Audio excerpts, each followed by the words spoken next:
Start करा, आपण सुरू करूया. आणि मग आता जे आवाज नाही आला तर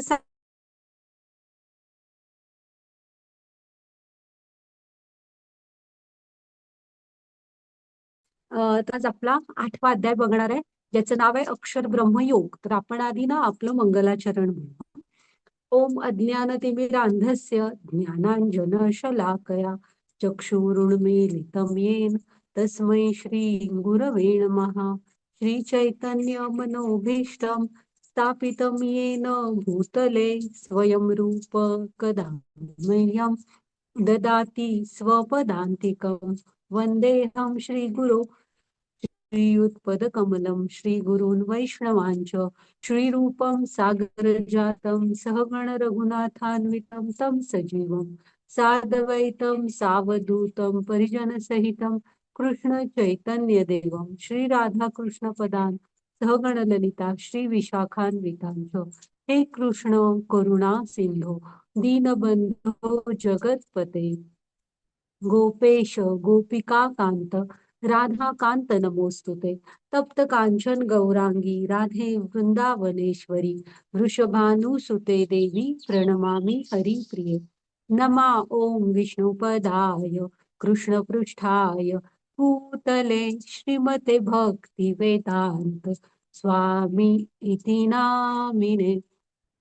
नमस्ते सारस्वते देवी गौरी प्रचारिणे निर्विशेष शून्यवादी पाश्चात्य देश तारिणे. जय श्री कृष्ण चैतन्य प्रभु नित्यानंद श्री अद्वैत गदाधर श्रीवासादि गौर भक्त वृंद. हरे कृष्ण कृष्ण कृष्ण हरे हरे हरे राम राम राम हरे हरे.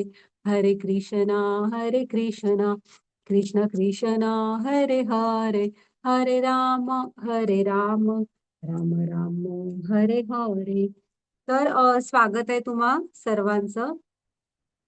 आपला आजचा अध्याय आहे अक्षर ब्रह्मयोग. तर आपण आधी सर्वात पहिल्यांदा आपल्या राधा गोविंदांना प्रणाम करूया, त्यांचे आशीर्वाद घेऊ. प्रभुपाद स्वामींना प्रणाम करू, त्यांचे आशीर्वाद घेऊ, ज्यांनी आपल्यासाठी गीता लिहिली. आमच्या नामानिष्ठ दास प्रभूजींना प्रणाम करते. पुन्हा आमची मराठीची टीम आणि आमच्या मराठीच्या पूजा माताजी ज्या आमच्या लीडर आहेत, तर प्रणाम करते. अन्वया माताजी ज्यांनी मला गीता शिकवली त्यांना प्रणाम करते.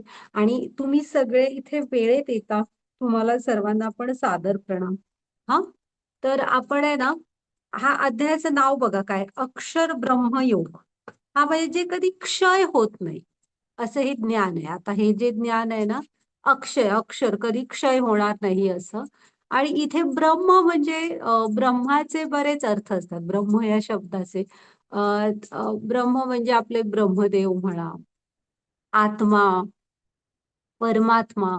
आणि ईश्वर प्राप्तीचे जे 3 टप्पे आहेत ना, त्याच्यामध्ये पण ब्रह्म, परमात्मा आणि भगवान.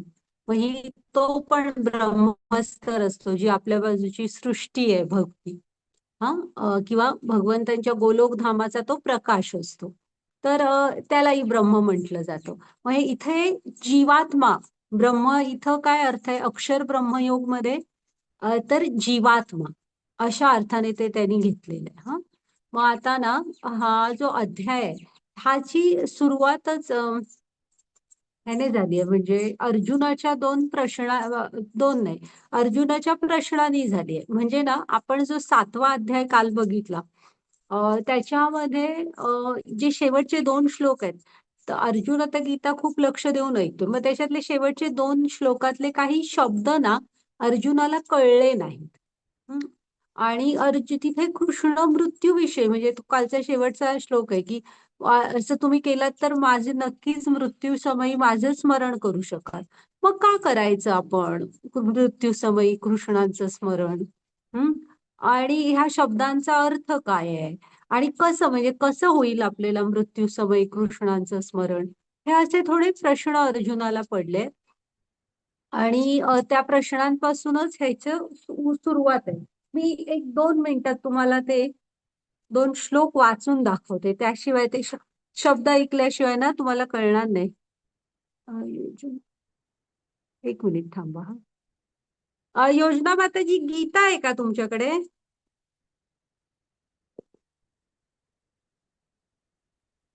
हो, आहे माझे. हा, मग ते कालच्या अध्यायातले ना शेवटचे 2 श्लोक वाचून दाखवा. 30 आणि हा 29 आणि 30 आणि 30 ना. हा हा हा. जरामरणमोक्षाय मामाश्रित्य यतन्ति ये ते ब्रह्म तद्विदः कृत्स्नम् अध्यात्मं कर्म चाखिलम् साधिभूताधिदैवं मां साधियज्ञं च ये विदुः प्रयाणकालेऽपि च मां ते विदुर्युक्तचेतसः. हरे हा, कृष्ण. हरे कृष्ण. तर आहे ना, हे बघा ह्याच्यामध्ये हे शब्द आहेत. साधीभूत, म्हणजे आदियज्ञ, अधिभूत, आदिदैव. हा, प्रयाण कालेची, मृत्यूच्या समयी माझी आठवण येईल. तर हे जे आहेत ना, शब्द आहेत हे अर्जुनाला कळत नाहीये त्याचा अर्थ काय आहे. मग तो त्यामुळे त्याचा अर्थ विचारतोय. यावर ना एक गोष्ट आपण लक्षात घ्यायची, की आपण म्हणतो ना, आपण अर्जुनाशी स्वतःला जरा जोडायला शिकायला हवं. ह्याच्यावरनं तर एक तर क्लिअर होतं बघा, की अर्जुन पण आपल्यासारखा आहे. त्याला आहे ना असं म्हणजे खूप गहिराईने वेदांचा वगैरे अभ्यास त्याने केलेला नाही. म्हणजे त्याचं क्षेत्रच वेगळं आहे. तो योद्धा आहे ऍडमिनिस्ट्रेशन मध्ये, म्हणजे तो एक राजा आहे, तो क्षत्रिय आहे. शास्त्रांचा अभ्यास नाही केलेला त्याने. तसेच आपण पण आहोत. आपल्याला पण हे इतकं जाऊन वेदांचं वगैरे विषय माहित नाहीये. हम्म. मग आता बघूया हा. म्हणजे त्याचाच ट्रान्सलेशन तर आपल्याला माहित आहे, काल आपण ते बघितलंय. पण आता मृत्यू समयी कृष्णाला कसं जाणायचं वगैरे हे आजच्या अध्यायात बघूया. ह्याची सुरुवातच अर्जुनाच्या ह्या प्रश्नाने होते. हा, वाचा मग त्याची.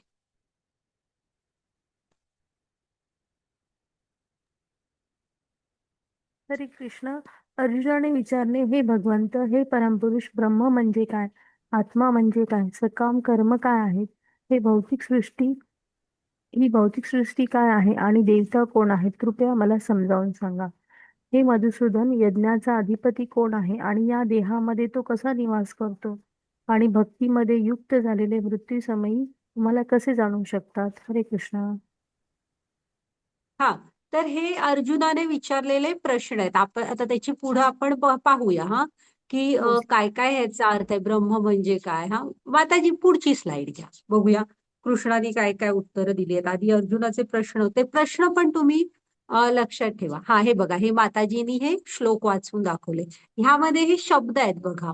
7.30 मध्ये काय पहिले शब्द आहेत बघा ते. हम्म. तर ते आता आपण बघूया ह्याचा म्हणजे प्रश्नांचं उत्तर काय आहेत. ह्या, हा माताजी पुढे. तर आहे ना, ब्रह्म. त्याने काय विचारला, ब्रह्म म्हणजे काय? तर ब्रह्म म्हणजे आत्मा. इथे आत्मा, मी मगाशीच म्हंटल ना, घेतलाय त्याचा अर्थ आत्मा ह्या अर्थाने घेतलेला आहे. हा, मग जो जीव, अविनाशी अस्तित्व, म्हणजे की नाही आत्मा. आता आपण दुसऱ्या अध्यायामध्ये शिकलेला आहे, जो भगवंतांचा अंश आहे, सूक्ष्म, म्हणजे भगवंतांपासून अलग झालेला सूक्ष्म असा त्यांचा अंश आहे. हा, तर इथे ब्रह्म म्हणजे आत्मा, आत्म्याविषयीची चर्चा केलेली. हा, मग अध्यात्म काय आहे? तर जीवाचा नित्य स्वभाव. आता आपण हे ऐकलं की काय विचार करू, की जीवाचा नित्य स्वभाव काय असतो बुवा? तर म्हणजे कुणाचा तरी स्वभाव काय आहे, तर खूपच विनोदी आहे, हसरा खेळता आहे, जरासा शीघ्रकोपी आहे, खूपच उतावळ्या स्वभावाचा आहे, असं आपण काहीतरी म्हणतो. हम्म. हा, हरे कृष्ण. तर आहे ना, हा जो इथं तुम्ही अध्यात्म मध्ये जो जीवाचा नित्य स्वभाव धरलेला आहे ना, तो आत्म्याचा नित्य स्वभाव आहे. आता वरच आपण बघितलं ना, ब्रह्म म्हणजे आत्मा. मग आत्म्याचा नित्य स्वभाव काय आहे? जीवाचा नित्य स्वभाव काय आहे? तर त्याला ना कृष्णांशी जोडलेलं राहायला आवडतं. मग तो ज्याला आपण भक्ती म्हणतो, भगवंतांची दिव्य प्रेममय सेवा. तर वेगवेगळ्या सेवा करत म्हणजे कुठल्या ना कुठल्या तरी सेवेद्वारे भगवंतांशी नित्य त्याला जोडलेलं राहायला आवडतं, भगवंतांची सेवा करायला आवडतं. कारण तो ती त्यांचा अंश आहे. हा जो ज्याच्याशी जोडलेला आहे ना, त्याच्याच जवळ राहणं त्याला आवडतं, तिकडेची ओढ आहे त्याला. त्यामुळे जीवाचा नित्य स्वभाव ही कृष्णांची सेवा करणं आहे. हम्म आणि त्यालाच काय म्हटलंय, अध्यात्म. हा हा अध्यात्माचा अर्थ तुम्ही लक्षात ठेवा की जीवाचा नित्य स्वभाव आणि तो काय आहे तर कृष्णाच्या सेवेमध्ये राहणं.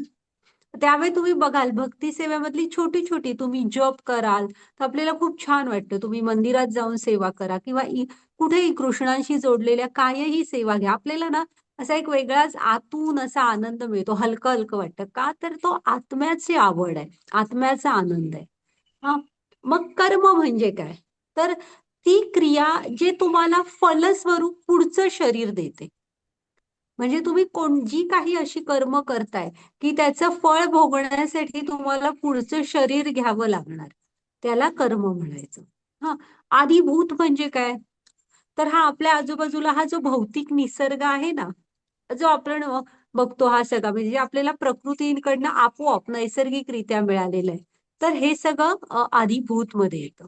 हा अधिदैव काय आहे, तर विराट रूप ज्यामध्ये सर्व देवदेवतांचा समावेश आहे.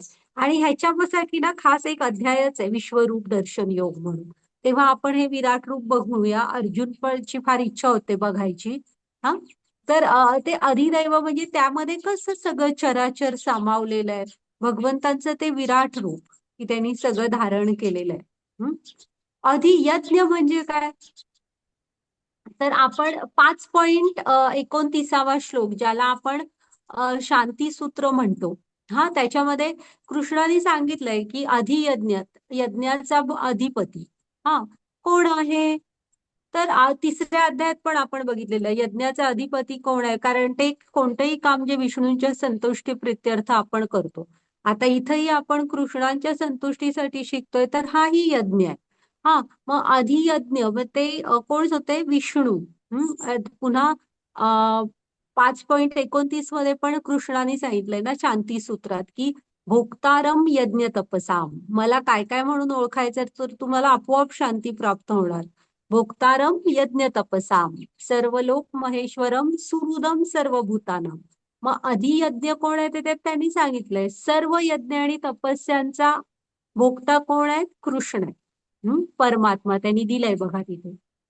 यज्ञाचा त्यागाचा आनंद घेणारे ते सर्वोच्च भोगतायत परमात्मा.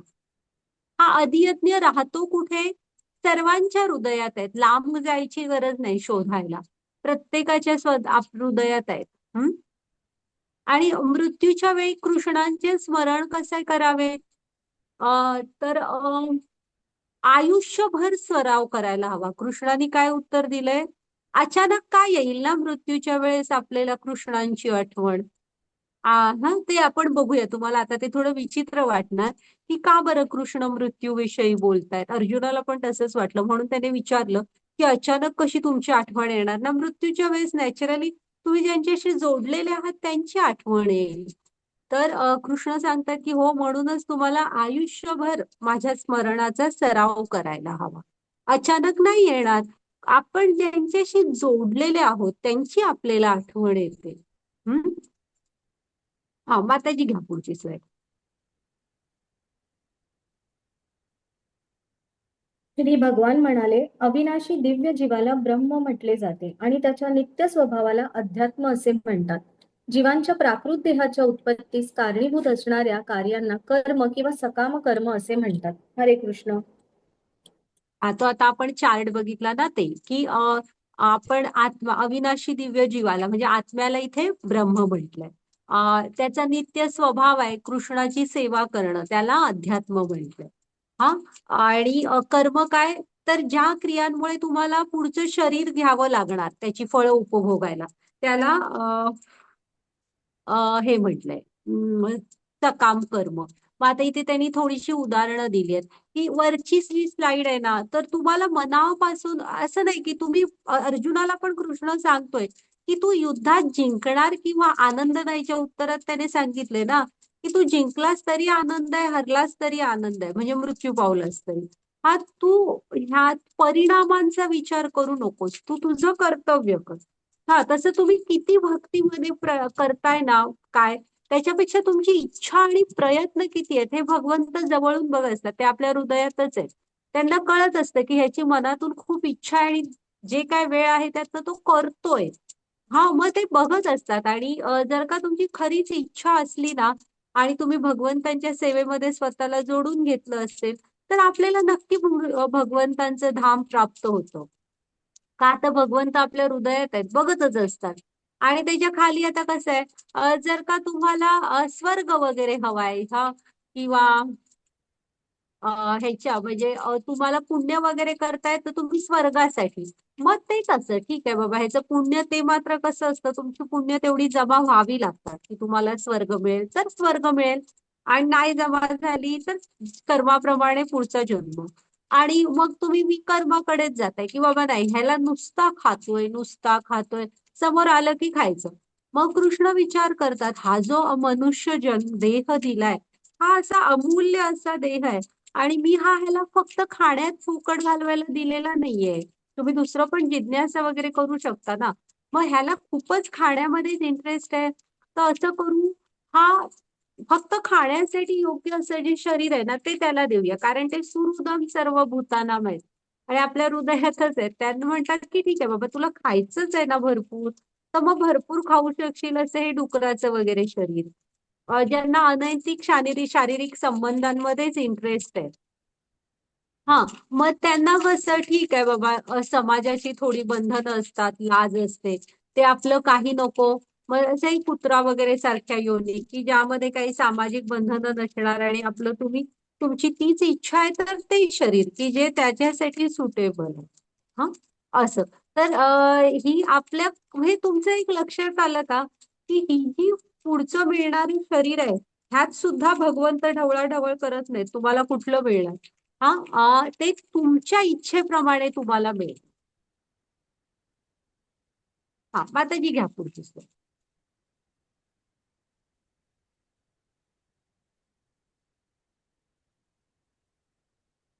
हे देहाभृतांवर निरंतर परिवर्तनशील असणाऱ्या भौतिक प्रकृतीला अधिभूत असे म्हणतात. चंद्र सूर्यासारख्या देवदेवतांचा समावेश असणाऱ्या परमेश्वराच्या विराट रूपाला अधिदैव असे म्हणतात. आणि प्रत्येक देहधारी जीवामध्ये परमात्मा रूपाने मी पुरुषोत्तम भगवान वास करतो आणि मलाच अभियज्ञ यज्ञांचा अधिष्ठाता असे म्हटले जाते. हरे कृष्ण. बघा ही जी भौतिक प्रकृती आहे ना तिला अधिभूत म्हणते, पण तिचं एक वैशिष्ट्य आहे. कशी आहे बघा ती, निरंतर परिवर्तनशील. हा ही जी भौतिक प्रकृती आहे असं नाही मिथ्या आहे, खोटी आहे. आहे, खरं आहे, आपल्या आजूबाजूचा निसर्ग खरा आहे, तुम्ही बघता ना सगळा. आणि हे भौतिक जगतच खरं आहे, पण ते नित्य परिवर्तनशील आहे. हा इथे कधीच स्थिर नाही राहणार. परिवर्तन हा याचा स्वभाव आहे. इथली परिस्थिती ही नेहमी बदलत असणार. आता ते त्यांनी उदाहरण घेतलंय बघा, फुलपाखराच्या पहिल्यांदा अंडी असतात, मग त्याच्यातनं ती अळी बाहेर येते, मग तो सुरवंट खातो खातो खातो आणि खूप गुबगुबीत होतो बघा. मग आणि मग तो कोश बनवतो, कोशामध्ये जातो ना, आणि कोशामध्ये गुरफटून घेऊन काही दिवस राहतो आणि मग त्यातनं ते किती छान फुलपाखरू बाहेर पडलंय बघा. मग ते त्याच्या जीवन काळात पुन्हा अंडी घालेपर्यंत असतं, अंडी घालून मग त्याचं आयुष्यमान संपतं. तर आहे ना, अशी ही भौतिक प्रकृती आहे, ही नित्य परिवर्तनशील आहे. हा तुम्ही पण लक्षात ठेवा, बदल हा याचा स्वभावच आहे. मग त्याच्यानंतर चंद्र सूर्यासारख्या देवदेवतांचा समावेश असणाऱ्या भगवंतांच्या विराट रूपाला इथं आदिदैव असं म्हटलंय. त्याच्यानंतर प्रत्येक देहधारी जीवाने मध्ये परमात्मा रूपाने मी पुरुषोत्तम भगवान वास करतो. हा 8.4 मध्ये आता कृष्ण सांगतायत बघा. आपल्याला कोण म्हंटल ना, कोण म्हणतंय की प्रत्येक देहधारी जीवाच्या हृदयात परमात्मा असतात. तर त्यांना हे श्लोक दाखवा. मी नाही म्हणत आहे, कृष्ण स्वतः म्हणतायत की प्रत्येक देहधारी जीवाच्या हृदयामध्ये म्हणजे जीवामध्ये परमात्मा रूपाने मी पुरुषोत्तम भगवान वास करतो. हम्म. आणि मलाच यज्ञांचा अधिष्ठाता अधिपती म्हटलं जात. माताजी घ्या पुढचे.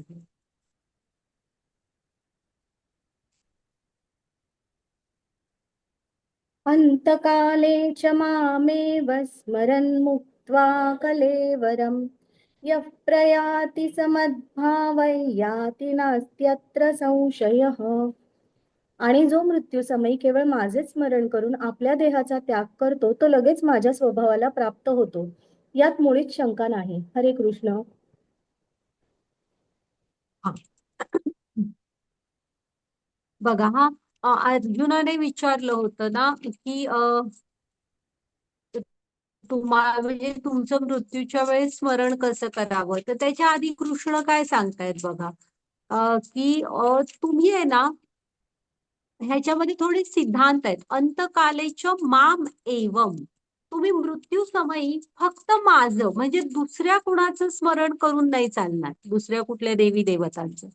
फक्त कृष्णांचं स्मरण केलं ना तर आणि देहाचा त्याग केला तर तो लगेच माझ्या स्वभावाला प्राप्त करतो. आणि यात मुळीच संशय नाही. म्हणजे कृष्ण ते स्पष्टपणे सांगतायत की हे ह्यामध्ये तुम्ही कुठलाही संशय घेऊ नका, हे होणारच आहे. ते ठामपणे सांगतायत की जर का मृत्यूच्या समयी तुम्ही माझं स्मरण केलं तर माझ्या स्वभावाला प्राप्त करता, म्हणजे स्ट्रेट भगवंतांचं धाम आपण प्राप्त करू शकतो. त्याच्यासाठी म्हणजे आणि ह्या आत्म्याची जन्ममृत्यूच्या ह्या प्रवासातून मुक्तता आणि ते नित्य धाम आहे. पुन्हा पुन्हा मग वेगळ्या जन्म घ्या वगैरे काही नाही. जर का अंतकाळी भगवंतांचं स्मरण करू शकलो तर स्ट्रेट भगवंतांचं धाम प्राप्त करू शकतो. इथे ना भीष्म दाखवलेत बघा. हे भीष्मदेव जे होते ना, मी तुम्हाला म्हटलं नाही काय, खूप भगवंतांचे 12 महाजन आहेत ना, त्यापैकी एक होते आणि भगवंतांचे भक्त आहेत हे. मग कसं होतं, त्यांना इच्छा मरणाचं वरदान होतं, हो की नाही. मग आहे ना, त्यांची फार इच्छा असते की आपण भगवंतांना समोर पाहत आपला देहत्याग करावा. पण होतं काय, आपल्याला माहित आहे की शरशय्येवर झोपलेले असतात भीष्म, उठून येऊ तर शकत नसतात. मग आता जसा अर्जुन शोकामध्ये बुडालाय की नाही, की मी युद्ध करणार नाही, त्याला दुःख वाटतंय खूप, नाही मी करणार नाही, तसं युद्ध झाल्यावर ना युधिष्ठिर महाराज खूप शोकामध्ये बुडतात की राज्य मिळवण्यासाठी खूप नरसंहार झाला. त्या सगळ्या रणांगणावरच्या सैनिकांचं वगैरे कृष्णाच्या मार्गदर्शनाखाली ते पिंडदान वगैरे सगळं, अंतिम कर्म वगैरे सगळं करतात त्यांच्या आत्म्याच्या शांतीसाठी वगैरे. तरी पण ना त्यांना खूप उदास वाटत असतं, शांत वाटत नसतं. सगळी सांगून बघतात. मग कृष्ण काय सांगतात, म्हणजे आता हे भक्तासाठी, हा कारण कृष्णाला माहित असतं की भीष्मांना कृष्णाला पाहत देहत्याग करायचा आहे. मग कृष्ण युधिष्ठिरांना सांगतात की असं करूया, आपण सगळेजण मिळून युधिष्ठिर भीष्मांकडे जाऊ आणि तू ते एक खूप छान राजे होते, त्यामुळे तू त्यांच्याकडनं ऐक की एक आदर्श राजा कसा असतो, मार्गदर्शन घे आणि ज्यामुळे तुझा शोक पण थोडा कमी होईल. मग आहे ना, भागवतमच्या पहिल्या स्कंदात हा प्रसंग आहे बघा, खूप छान स्तुती केलेली आहे भीष्मानी ना. ती तेव्हा जेव्हा जातात ना, सगळी जातात, पांडव कृष्ण सगळे मिळून कुरुक्षेत्रावर जातात. आणि भीष्मदेव काहीतरी बोलणार आहेत ऐकल्यावर खूप ऋषीमुनी आपल्या शिष्यांना वगैरे घेऊन पण येतात. आणि छान असा तो हे सत्संग झाल्यासारखा होतो. आणि ते युधिष्ठिर महाराजांना राज्यकारभार कसा करायचा याविषयी खूप छान मार्गदर्शन करतात. आणि मग त्याच्यानंतर आता कृष्णाला सांगतात की आता तू माझ्या समोर थांब, आणि कृष्णाला पाहत त्याच्याकडे आपला प्राण त्याग करतात. तर तिथे त्यांची एक स्तुती पण आहे, खूप छान आहे भागवतम मध्ये ती स्तुती त्यांनी केलेली.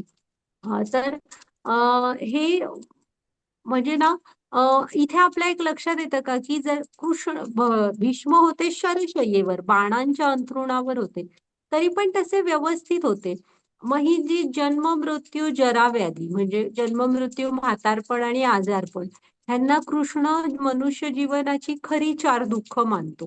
का तर ही आपण हे करू म्हणजे ह्यातनं आपण सुटका करून घेऊ शकत नाही, ही अटळ आहे. मग आहे ना, तरी पण आता एवढ्या त्रासामध्ये असताना पण इथे भीष्म कसं काय व्यवस्थित बोलत वगैरे होते. तर जर का भगवंतांच्याशी जोडलेलो असलो, कृष्णांची साथ असेल ना, तर ही जन्म मृत्यू जरा व्याधी सुद्धा आपल्याला दुःख वाटणार नाही, तेही आपण पार करून जाऊ. हे पण या प्रसंगातनं आपण शिकायचंय. भगवंत घेतात सगळ्याची काळजी. हा, आणि ते बघा भक्तासाठी मग त्यामुळे म्हणजे जरी भीष्म कृष्णांकडे जाऊ नाही शकले, तरी कृष्ण स्वतः त्यांच्याकडे येतात अंतकाली दर्शन देण्यासाठी. हा, घ्या माताजी पुढची स्लाईड. आणि तो ह्यात कुठलाही संशय घेऊ नका म्हणतायत. यामध्ये पूर्ण नात्र एव संशय, यात काही संशय नाही की तुम्ही माझं स्मरण केलं तर माझं धाम प्राप्त करणार. मग आहे ना, आपण असे विचार करत नाही, त्यासाठी थोडं शास्त्र उघडावं लागतं. इथे ही गोष्ट आहे, जेव्हा वनवासात असतात ना ही सगळी, तेव्हा म्हणजे पांडव, तेव्हा युधिष्ठिर महाराजांना एकदा तहान लागते. मग युधिष्ठिर महाराजांना काय वाटतं की आपण थोडंसं पाणी प्यायला हवंय. तर ते जरा अर्जुनाला म्हणतात की अर्जुना जरा बघ रे, कुठे पाणी मिळत असलं तर घेऊन ये. अर्जुन म्हणतो हा, आणि तो तांब्या घेऊन जातो, मातीचं म्हणजे मातीचा तांब्या घेऊन पाणी आणायला. मग त्याला एक पुढे गेल्यावर तलाव दिसतो. हा पाणी प्यायला जातो त्याच्यातलं आणि भरून घ्यायचं म्हणून. तेवढ्यात ना जातो, एवढ्यात आवाज येतो की थांब, ह्यातलं पाणी घेऊ नको, हे माझं तळ आहे, तू आधी माझ्या प्रश्नांची उत्तरे दे, तरच तू पाणी घेऊ शकतोस. अर्जुन म्हणतो, तो काय आता पाणी विकत वगैरे घ्यायचा काळ नव्हता. हा, तर म्हणतो हा कोण असं सांगणार की पाणी नाही पिऊ शकत, आता जंगल होतं ते. हा, आणि तो काही ते ऐकत नाही, तिथे जातो, स्वतः पण थोडं पाणी पितो. तो पाणी पिल्याबरोबर मात्र लगेच बेशुद्ध होऊन पडतो. मग इकडे युधिष्ठिर अर्जुनाची वाट पाहतात, मग म्हणतात की भीम काय झालं जरा जाऊन बघून तर ये. मग भीम येतो. भीम आल्यावर पण असंच, तो पाणी बघतो तो अर्जुनाला, आणि पाणी आता बेशुद्ध वगैरे पडलं, आपण पाणी जरा चेहऱ्यावर वगैरे मारायचा प्रयत्नच करतो ना. तर तळ्याकडे जातो तर पुन्हा तसंच की थांब, तू हे पाणी नाही घेऊ शकत, हे माझा तलाव आहे, तुला आधी एका म्हणजे प्रश्नांची उत्तरं द्यायला हवीत. मग भीम पण त्याकडे काही लक्ष देत नाही, पाणी घ्यायला जातो सेम अर्जुनासारखं. मग पुढे नकुल येतो, सहदेव, ह्या सगळ्यांचं पण असंच. मग आहे ना, शेवटी वाट बघून बघून युधिष्ठिर महाराज स्वतः येतात की काय झालं, आणि तलावाच्या शेजारी चार भाऊ असे बेशुद्ध पडलेले दिसतात. मग त्यांना ते खूप आश्चर्यचकित होतं, ते झालं काय नक्की. मग त्याच्यानंतर आहे ना, ते स्वतः पाण्याकडे जातात, तर परत तसाच आवाज येतो. मग ते म्हणतात, हो मी देतो तुझ्या प्रश्नांची उत्तरं, पाणी नाही घेत, पण मी जर का देऊ शकलो तुझ्या प्रश्नांची उत्तरं, तर माझ्या भावंडांना शुद्धीत आणायला हवं. मग ते ठीक आहे म्हणतात. मग बरेच आहेत प्रश्नोत्तरं विचारलेली त्यांनी. त्याच्यामध्ये एक प्रश्न विचारतात की ह्या पृथ्वीवर सर्वात मोठं आश्चर्य कुठलं आहे. हा, तर त्याचं हे उत्तर दिलेलं आहे युधिष्ठिराने. बघा, वाचा माताजी. अहन्यहनि भूतानि गच्छन्ति हयमालाम् शेषाः स्थिरत्वमिच्छन्ति किमश्चर्यमतः परम्. शेकडो आणि हजारो जीव प्रत्येक क्षणी मृत्यूला भेटतात, परंतु एक मूर्ख प्राणी तरीही स्वतःला मृत समजतो आणि मृत्यूची तयारी करत नाही. ही जगातील सर्वात अद्भुत गोष्ट आहे. हरे कृष्ण.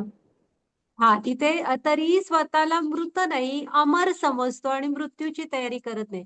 म्हणजे कसं आहे ह्या वाक्याचा अर्थ, ते म्हणतात की ही सगळ्यात आश्चर्यकारक अद्भुत गोष्ट आहे की क्षणाक्षणाला आपण म्हणजे ऐकत असतो, बघत असतो की कुठे ना कुठे काय ना कोणतरी मृत्यू पावत असतो, तरी आपण मृत्यूची तयारी करत नाही, असे जीवन जगत असतो की मला कधी मृत्यू येणारच नाही.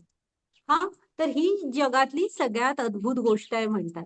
मग ते यक्षाला त्या व्यवस्थित पटतं, आणि तो युधिष्ठिर महाराजांनी सांगतो, आता तू पाणी पण पी, आणि तू त्या म्हणजे त्या चौघांना पण ते शुद्धीवर आणतात.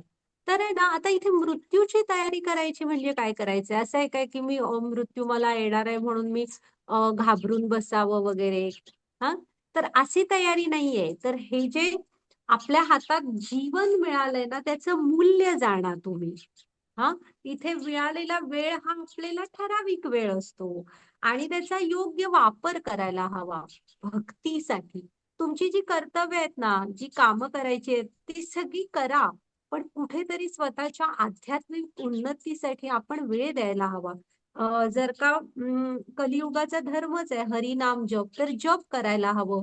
आपलं आणि कृष्णांचं नातं काय आहे, आपण कोण आहे, परमात्मा कोण आहेत हे जाणा, त्यांच्याशी नातं जोडून घ्या. कृष्ण सेवेमध्ये श्रावण महिना आता सुरू आहे. श्रावण महिन्याचं नावच श्रावण आहे. श्रवण करावा. माणसं ग्रंथ तर लावतोच आपण. तर नक्की वेगवेगळ्या श्रवण करणे, श्रवणाचा आनंद घ्या. हा, हा घ्या माताजी पुढची स्लाइड.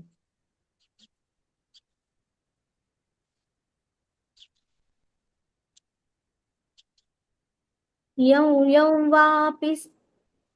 यं वापि स्मरन् भावं त्यजन्त्यन्ते कलेवरं तन्तमेवैति कौन्तेय सदा तद्भावभावितः. हे कौन्तेय, आपल्या देहाचा त्याग करीत असताना मनुष्य ज्या ज्या भावाचे स्मरण करतो त्या त्या भावाची तो निस्संदेह प्राप्ती करतो. हरे कृष्ण. हा, इथे बघा, इथे परत कृष्ण सांगतायत की तुम्ही संदेह ठेवू नका, शंका घेऊ नका. चॅलेंज आहे माझं की म्हणजे मी प्रतिज्ञा घेऊन सांगितल्यासारखं आहे की तुम्ही माझं स्मरण केलात तर माझी हे करू शकाल प्राप्ती. आणि जर का तुम्ही कृष्णांचं नाही करू शकलो आम्ही कुणाचं तरी दुसऱ्याचं केलं तर काय, तर ज्याचं स्मरण करत मृत्यू आलाय ना, त्या योनीत किंवा तिकडे जाणार तुम्ही. ज्या कोणाची तुम्हाला आठवण आली, मग आपल्याला भरत महाराजांची गोष्ट आठवते काय? आपण सगळ्यांनी बघितलेले की भरत महाराज तर राजे खूप चांगले होते आणि फक्त कृष्णांची भक्ती करावी. आयुष्याचा अंतिम टप्पा आलेला होता आणि खूप राज्यकारभारामध्ये वेळ निघून गेला असं त्यांना वाटतं. आता फक्त भगवंतांची शुद्ध भक्ती करायची. हा, म्हणून जातात. आणि नेमकं एक ते हरणाचं पिल्लू आठवतं ना, आपण बघितलेली गोष्ट. हरणाचं पिल्लू सापडतं आणि मग थोडस कृष्णांच्या ह्या भजन वगैरे भक्तीमध्ये लक्ष, आणि जास्त तर पिल्लाला कोण मारेल, पिल्लू आपल्या आश्रमापासून लांब जाणार आहे असं इतकं मन पिल्लामध्ये गुंततं ना, की ऍक्च्युली पिल्ल मोठं होतं, ते त्याचं ते स्वावलंबी होतं, तरी हे मात्र हरणाच्या पिल्लाचीच काळजी करत असतात. असं करता करता मग शेवटी काय होतं, मृत्यूच्या समयी पण माझ्या नंतर या हरणाच्या पिल्लाचं काय होणार, काय होणार असं करत मृत्यू येतो. आणि पुढचा जन्म भरत महाराजांना हरणाचा मिळतो. आणि मग पुढे थांबा, आता मी तुम्हाला ते पुन्हा सांगते. म्हणजे भरत महाराज हे इतके व्यवस्थित राजे होते ना, चांगले, की त्यांना पुढच्या जन्मात म्हणजे त्याच भरत महाराजांच्या जन्मानंतर अं खरं तर भगवंतांच्या गोलोक धामात जायला पाहिजे होते. पण होतं काय, ह्या हरणाच्या ह्याच्यामुळे ना पुढचा जन्म हरणाचा मिळतो. फक्त एकच होतं बरं, की पुण्यामुळे थोडस म्हणा त्यांना त्यांची स्मृती असते की आपण कोण झालो.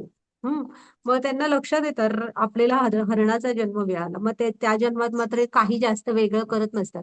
ऋषींच्या आश्रमाखाली शेजारीच ना, जवळजवळच त्या आश्रमाच्या राहत असतात आणि जितके वर्षाचा तो हरणाचा जन्म मिळतो तेवढी वर्ष घालवतात. फक्त आश्रमाच्या जवळ राहून भगवंतांची स्तुती ऐकणे वगैरे असं करत असतात. मग त्याच्यानंतर एक जडभरत ऋषींचा जन्म मिळतो. जडभरत नाव असतं त्यांचं. आणि त्या जडभरतच्या ती पण एक दोन गोष्टी आहेत, त्या दोन तीन. मग त्या जन्मामध्ये त्यांना मुक्ती मिळते. तर जे एका जन्मामध्येच होणार होतं काम, त्यासाठी ऍडिशनल 2 पुढे जन्म घ्यावे लागतात. हा, तर इथे त्यामुळे सिद्ध होतं की तुम्ही ज्या कोणाचं स्मरण करणार त्या ह्याच्यात जाणार तुम्ही. माताजी घ्या पुढची स्लाइड.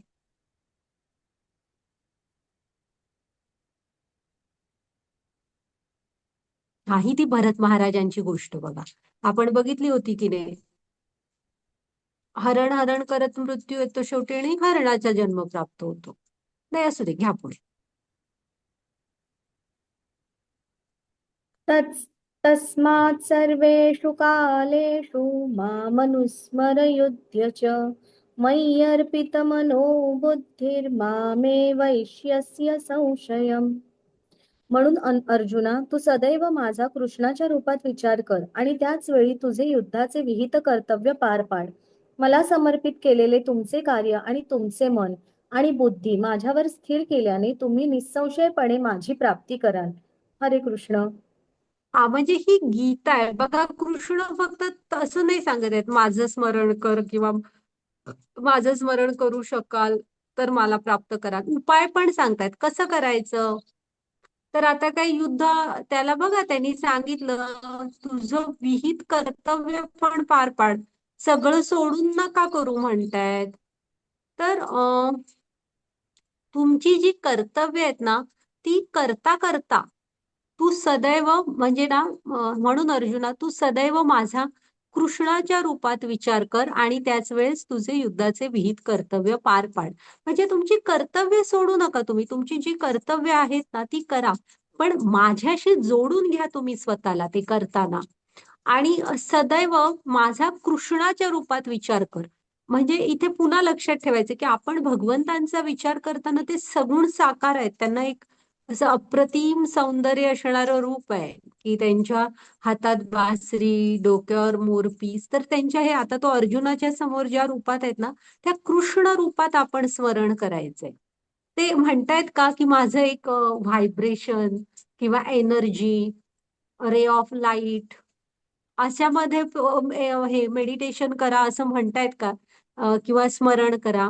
त्यामुळे जर का तुम्ही मेडिटेशन करत असाल ना तर एक ठामपणे लक्षात ठेवा की मग तुम्हाला आवड आहे तर मेडिटेशन करायला बसा, पण ध्यान करताना भगवंतांचं ध्यान करा. बाकी नाद किंवा व्हायब्रेशन वगैरे अशावर करू नका. ते म्हणतात ना सदैव माझा कृष्णाच्या रूपात विचार कर. आणि तुमची कर्तव्य पण करा. इथे ना प्रल्हाद महाराज आहेत बघा. आताच म्हणजे प्रल्हाद असुर होते कुळात जन्मल्या, म्हणजे असुर कुळात जन्मले, असुरांच्या मध्ये राहत होते. वडील कोण होते? हिरण्यकश्यपू, ज्याने सगळ्यांना सांगितलं होतं की विष्णूंचं नाव घ्यायचं नाही. म्हणजे कुणी म्हणजे सगळीकडे आजूबाजूला स्वर्गापासून सगळीकडे कुणी विष्णूंचं नाव घेतलेलं त्याला चालत नव्हतं. आणि त्यांचाच मुलगा थोर हे झाला भक्त, महान भक्त, प्रशांत आत्मा येते, महान भक्त भक्त प्रल्हाद म्हणजे. हा तर त्यांनी बरी भक्ती सोडली नाही, एवढं सगळंच तर विरुद्ध होतं. मग एवढी तर आपल्यासाठी परिस्थिती टोकाची नाहीये ना की भक्ती न करण्याची आपण कारण तर देण्यात पटाईत असतो. जप मला जमत नाही, देवळात मी जाऊ शकत नाही, बाबा जरासं गीता भागवतम वाचा, नाही मला जमणार नाही. त्यांनी बघा गुरुकुलात राहायचे ना तर त्या मुलं मधली सुट्टी समजा असेल तर खेळायला वगैरे सोडलं की त्या मुलांना पण आहे ना ती मुलं घाबरायचीत. नाही नाही विष्णूचं नाव नाही घेऊ शकत, ओरडतील शिक्षक. म्हणजे त्यांचे कोण बरं होते आता मी नाव विसरली गुरूंचं, काय बरं ते, तर त्या ओरडतील वगैरे असं म्हणायचे. तर नाही म्हणायचे आणि आम्हाला खेळायचंय तर ते म्हणायचे खेळा ना, पण खेळत खेळत आपण विष्णूंचं नाव घेऊ. मग खेळत खेळत घ्यायला लावायचे. तर असं तुम्ही जे काय करता ना त्याच्याशी कृष्णांना जोडून घ्या. आणि जर का आपण असं मला समर्पित केलेले तुमचे कार्य आणि तुमचं मन, म्हणजे भगवंतांना आपण आपलं मन पण द्यायचंय. हा मनामध्ये आपल्या भगवंत येऊन राहायला पाहिजे, त्यासाठी जागा तयार करा मनामध्ये. हा आणि बुद्धी भगवंतांवर जर का स्थिर केली ना तर निसंशयपणे माझी प्राप्ती करू शकाल. हा प्रल्हाद महाराजांनी ना एकदा ते म्हणतात ना की म्हातारपण म्हणजे काय असतं actually, how old you are असं इंग्लिशमध्ये विचारतात. मग बाळ 1 दिवसाचं असलं तरी ते 1 डे ओल्ड, 1 मंथ ओल्ड असं लिहितात. तर म्हातारपण म्हणजे तुमच्या हातून निघून गेलेला वेळ. कारण आपण मरणार कधी आपल्याला माहित नसतं, कुणालाच माहित नसतं. म्हणून ती इंग्लिशमध्ये ओल्ड म्हणजे काय, तर तुमच्या जीवनातला जो काळ निघून गेला तेवढे तुम्ही म्हातारे झाला, तो आपल्या हातातनं निघून गेलेला आहे. त्यामुळे आपण जो आहे काळ तो व्यवस्थित भक्तीसाठी वापरायला हवा. हा माताजी घ्या पुढची.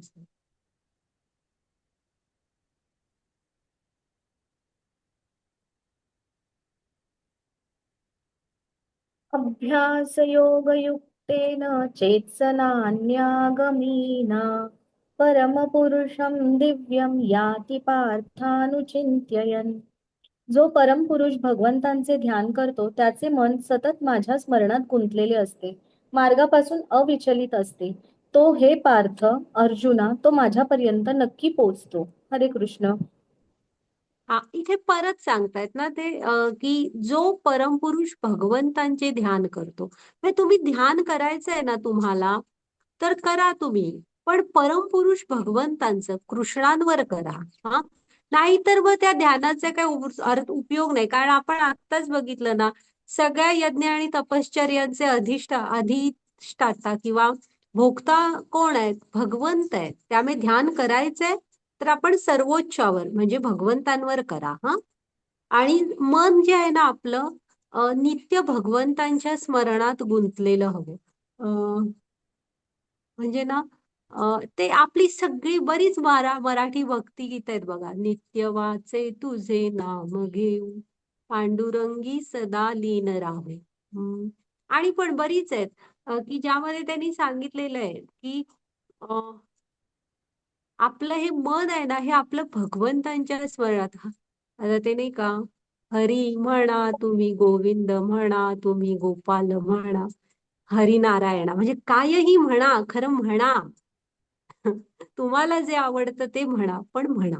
हम्म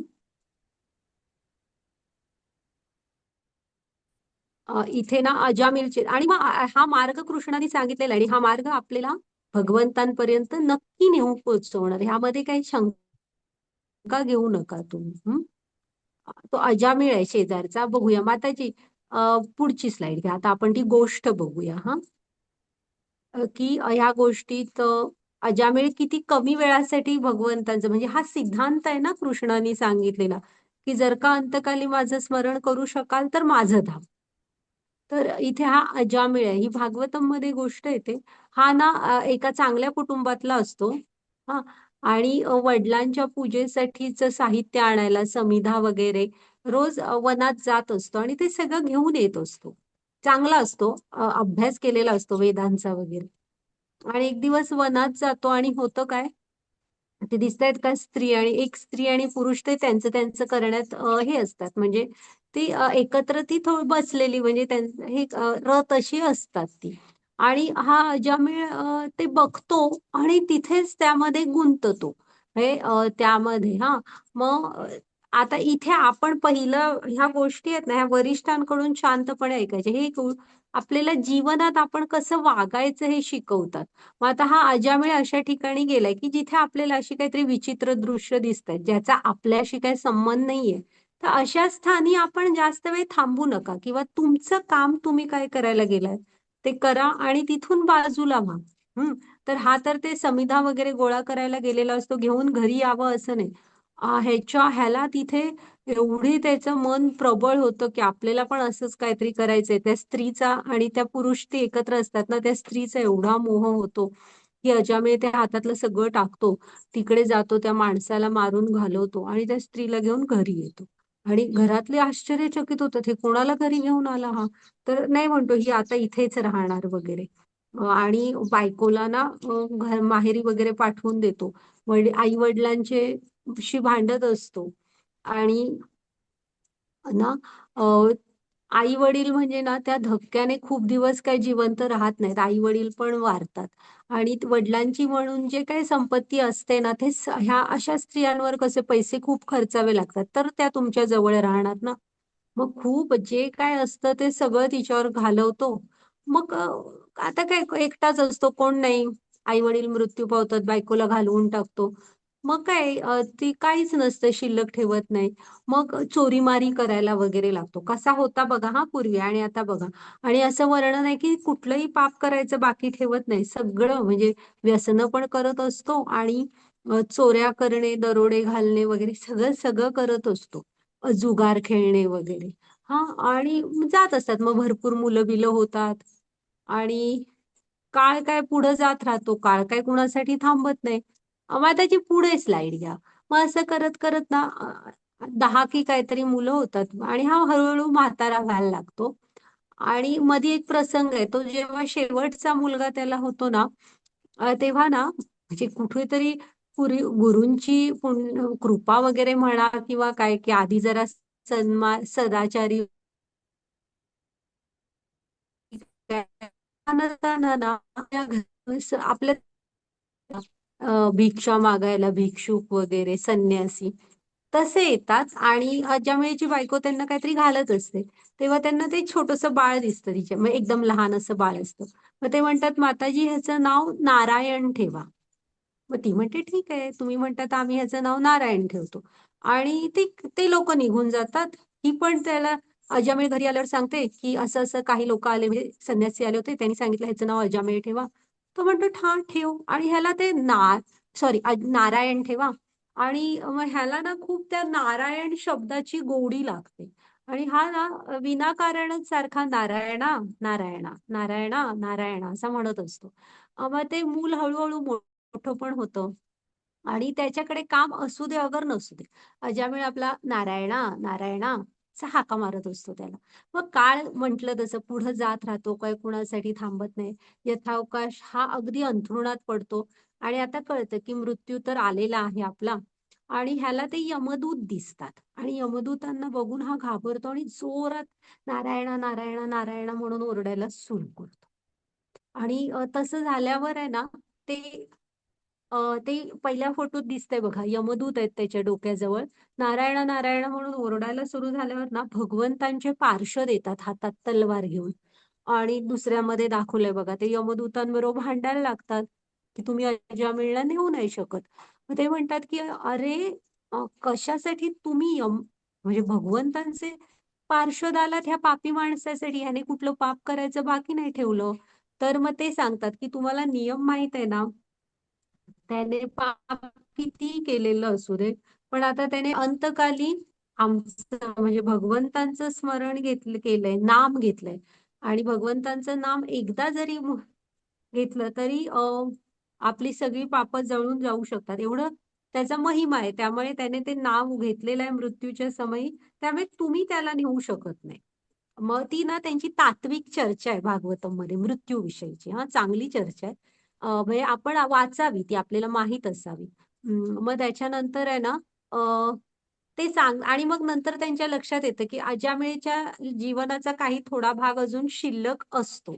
मग त्यामुळे यमदूतांना पण ती तात्विक चर्चा पटते. ते त्यांच्या तिकडे जातात यमलोकामध्ये आणि विष्णूंचे दूत विष्णूंच्या लोकामध्ये वैकुंठामध्ये जातात.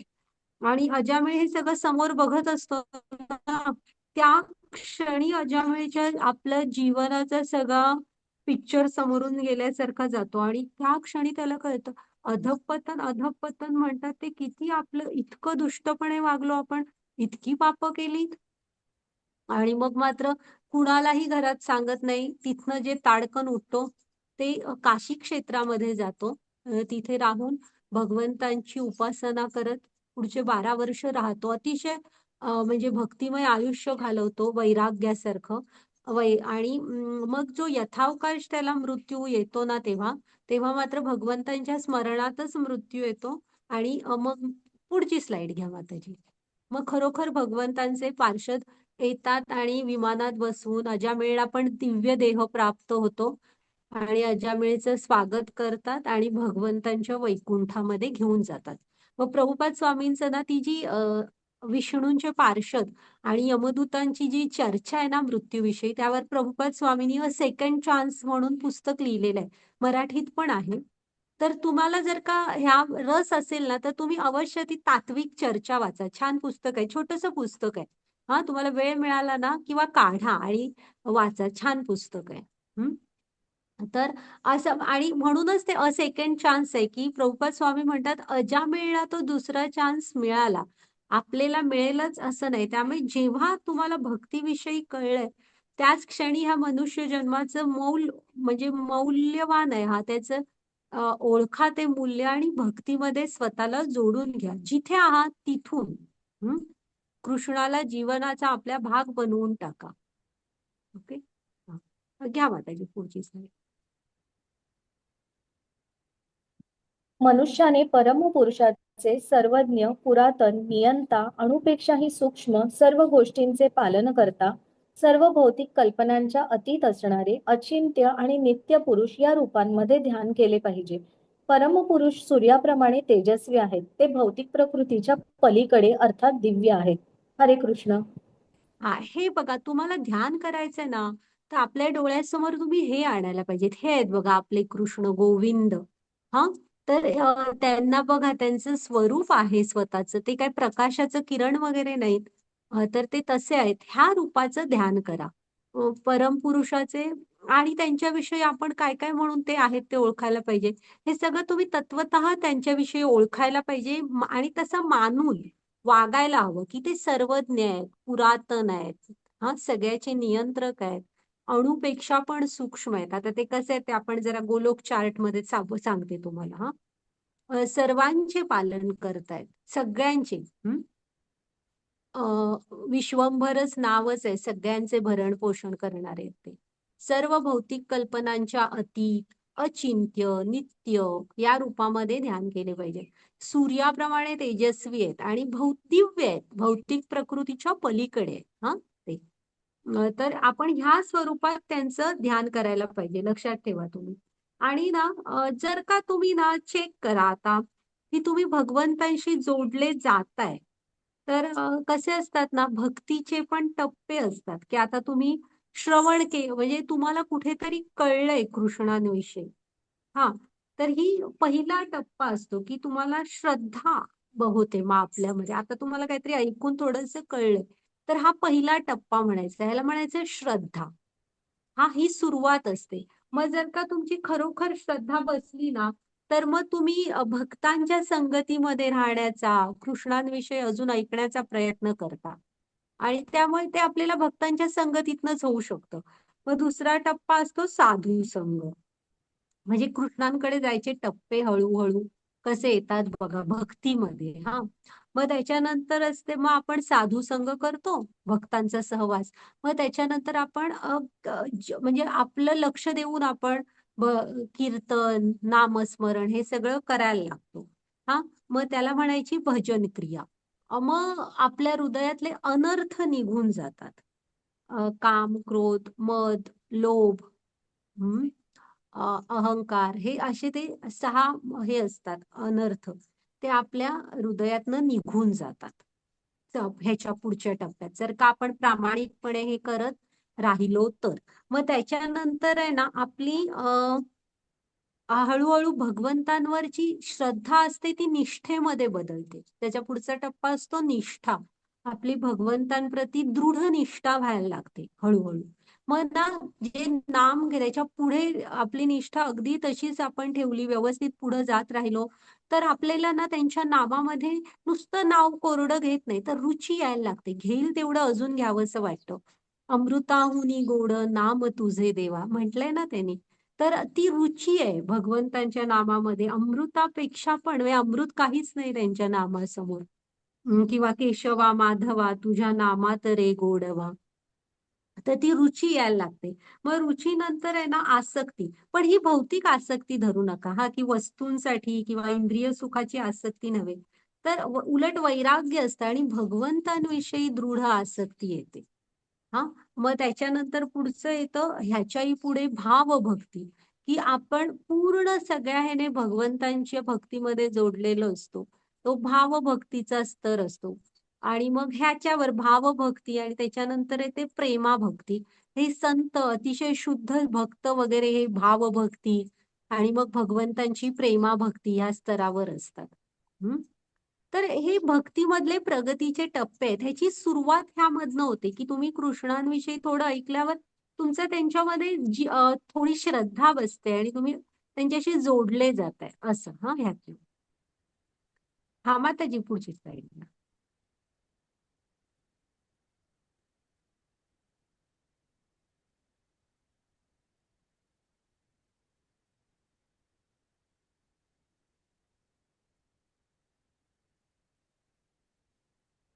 पुढची स्लाईड घ्या माताजी.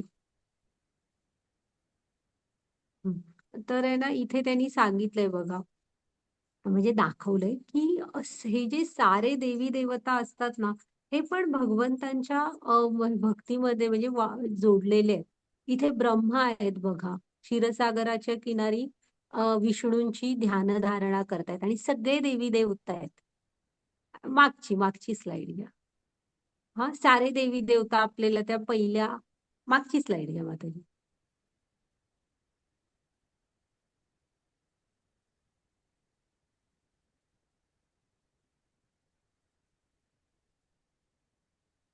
मागची स्लाइड घ्या माताजी.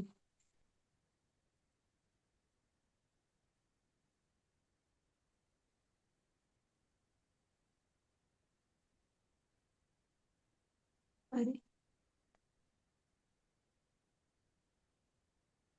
ठीक आहे. तर माताजी मागची स्लाइड घ्या.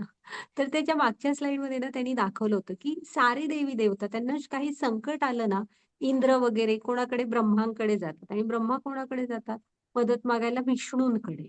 हा, तर ते मगाशी क्षीरसागराच्या किनारी गेले होते बघा. विष्णूंची ध्यानधारणा करत होते आणि इकडे ते शंकर होते. आज आता सोमवार पण आहे, श्रावण सोमवार आहे पहिला. तर शंकर हे ना आद्य वैष्णव, विष्णूंचे भक्त सगळे वैष्णव. मग आद्य वैष्णव कोण आहे, तर शिवजी. शंकर हे महादेव आद्य वैष्णव आहेत. भागवतम मध्ये आहे की जसे नद्यांमध्ये सर्वात पवित्र गंगा, देवतांमध्ये महान विष्णू, पुराणांमध्ये भागवतम, तसं वैष्णवांमध्ये वैष्णवानाम यथा शंभो. हा, वैष्णवांमध्ये आद्य वैष्णव कोण आहेत, शंकर आहेत. आणि तुम्ही कुठेही जाल ना, रामायण, भागवतम ह्याच्या सुरुवातीला तुम्हाला शंकर पार्वती भेटणार. सगळ्याच्या सुरुवातीला शंकर पार्वतीला सांगतायत असं आहे. त्यांना खूप आवडतं भगवंतांविषयी श्रवण करायला आणि कथन पण करायला, आणि ते त्यातच रमलेले असतात. नेहमी शंकर आपल्याला समाधीमध्ये दिसतात बघा. तर ते भगवंतांचं स्मरण करत असतात. हा, आणि आद्य वैष्णव आहेत. तर आपण त्यांना, शंकरांकडे जाताना नेहमी आपण भक्ती मागायला हवी, दुसरं काही नाही तर भक्ती मागायला हवी. आणि त्यांना पूर्ण आदर द्यायला पाहिजे, कारण आद्य वैष्णव आहेत. हा, तर मग सारे देवी देवता जातात, काही संकट आलं वगैरे तर विष्णूंकडे म्हणजे भगवंतांकडे जातात. तर आपल्याला कोणी अडवलंय, आपल्यातही काय आपल्याला पण काय प्रॉब्लेम आला तर आपणही भगवंतांकडे जा, भगवंत आपल्याला त्यातनं नक्की बाहेर काढतील. हा, ओके माताजी, आता हा श्लोक वाचा. मामुपेत्य पुनर्जन्म दुःखालयमशाश्वतम् नाप्नुवन्ति महात्मानः संसिद्धिं परमां गताः. मला प्राप्त झाल्यानंतर महान आत्मे जे भक्तीमध्ये योगी आहेत ते कधीही या तात्पुरत्या जगात परत येत नाहीत, जे दुःखांनी भरलेले आहेत, कारण त्यांना सर्वोच्च पूर्णता परमसिद्धी प्राप्त झाली आहे. हरे कृष्ण. हा, एकदा जेव्हा आपण भगवंतांच्या धामामध्ये जातो ना, तेव्हा मग आपण महान आत्मे जे भक्तीमध्ये योगी आहेत ते या तात्पुरत्या जगात परत येत नाही, जे दुःखाने भरलेले आहे. आता भगवंतानीच ह्या विश्वाची निर्मिती केलेली आहे सगळ्याची, आणि आता आपण इथे म्हणू का, कोण म्हणेल का इथे मी इथे पूर्ण आनंदी आहे बाबा, काय स्ट्रेस वगैरे नाहीयेत लाईफ मध्ये, आपण काय म्हणणार ते इथे म्हणजे इथे बदलतच आहे ना मुळात आधी सगळं. तर कृष्ण काय ते ज्यांनी बनवलंय तेच ह्या जगाचं वर्णन कसं करतायत बघा. दुःखालयम अशाश्वतम. हे जे भौतिक जगत आहे ना, हे खरं आहे, पण ते अशाश्वत आहे, म्हणजे हे सतत बदलत आहे आणि दुःखालयम आहे, म्हणजे दुःखाने भरलेलं आहे. हा, मग इथे त्यामुळे इथे आनंद शोधणं हा व्यर्थ प्रकार आहे. इथे स्थिर काहीच नाही. त्यामुळे इथे तुम्ही कृष्ण आहे तो जन्म योग्य वापर करायचा आणि त्याचा कृष्णांशी जोडून घ्यायला उपयोग करायचा, हे शहाणपणाचं आहे. नाहीतर ज्यांनी बनवलंय तेच त्याला दुःखालयम आणि अशाश्वतम म्हणतात. तर आपण आहे ना भगवंतांशी जोडून घ्यायचा प्रयत्न करायचा. ही पृथ्वी जी आहे ना, हे भौतिक जगत हे आपलं कायमचं ठिकाण नाही. आपल्याला ती ज्ञानाची नजर नाही, त्यामुळे आपल्याला वाटतं की हे आपलं घर आहे वगैरे. आत्म्याला भगवंतांची ओढ आहे, ते आपलं खरं घर आहे, भगवंतांचं घर. हा, नाहीतर हे आहे हे असं आहे की दुःखालयम अशाश्वतम. मग जर का भगवंतांची धाम प्राप्त होतं ना, मग तेव्हा आपल्याला इकडे या जन्म मृत्यूच्या फेऱ्यातून सुटका मिळते आणि इकडे यावं लागत नाही. माताजी आहेत का बघूया. माताजी पुढची स्लाइड घ्या. भौतिक जगतातील सर्वोच्च ग्रहापासून खालपर्यंत सर्व दुःखाची ठिकाणे आहेत, जेथे वारंवार जन्म आणि मृत्यू होतो. परंतु हे कुंतीच्या पुत्रा, जो माझ्या निवासस्थानी पोहोचतो तो पुन्हा जन्म घेत नाही. हरे कृष्ण. म्हणजे ना इथे आता पुन्हा फक्त पृथ्वी असं तुम्ही अर्थ घेऊ नका. हा, भौतिक जगत म्हटल्यावर कृष्ण इथे आपल्याला आठवण करून देत आहेत की इथं खालपासून वरपर्यंत 14 लोक असतात.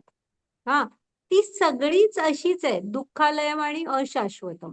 भौतिक जगातील सर्वोच्च ग्रहापासून म्हणजे ब्रह्मांच्या सत्य लोकापासून खाली खाली रसातल शेवटी येतं, तिथपर्यंतची सगळीच जण हे ठिकाण ही दुःखाची ठिकाण आहेत. आणि जिथं काय आहे माहितीये मुख्य प्रॉब्लेम, तिथे जन्म मिळालाय तर तुमचा मृत्यू होणार आहे आणि जन्म मृत्यूच्या चक्रात अडकलेले राहता तुम्ही.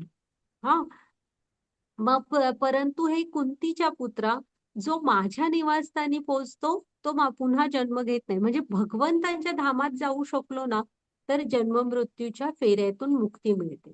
ते शाश्वत धाम आहे. मग आपल्याला पुनरपी जन्मम, पुनरपी मरणम, पुनरपी जननम त्याच्यातनं मुक्ती मिळते. हा, तर इथे ना त्यामुळे लक्षात ठेवायचं, ते त्यांनी दाखवलंय बघा. जरी की फक्त पृथ्वी नाही, सगळीकडेच हे जन्म ब्रह्मांच्या पण लोकांचा कधी ना कधीतरी, ब्रह्मांचं 100 वर्षाचं आयुष्य झालं की प्रलय हा होतोच. स्वर्गात पण तुमचं पुण्य जेव्हा क्षीण होणार तुम्हाला खाली यावंच लागणार. फक्त वेळ आहे तो म्हणजे टाइम, आपण तो बघितला होता की पृथ्वीवरचा ब्रह्मांचा 1 सेकंद म्हणजे पृथ्वीवरची किती वर्ष होऊन जातात. फक्त प्रत्येकातला काळ वेगवेगळा आहे. बाकी जन्म मृत्यू हे सगळीकडेच आहे. तिथे त्यांनी आता स्वर्गात सतत म्हणजे देवतांना स्वतःच स्वर्ग टिकवण्यासाठी असुरांच्या काही ना काहीतरी वेगवेगळ्या युक्त्या सुरू असतात आणि मग ते असुरांना मारायसाठी देवतांचे संघर्ष सुरूच असतात त्यांच्या बरोबर. हा, नरकामध्ये फक्त वेदना आहेत. आणि पृथ्वीवर काय सुरू आहे ते आपण बघतोच आहे. हा, तर त्यामुळे इथे सगळीच लोक ही अशीच आहेत. भगवंत म्हणतायत की तुम्ही इथे स्वतःबद्दल माहिती सांगतायत, भगवंतांचं धाम हे शाश्वत आहे. माताजी घ्या पुढची slide.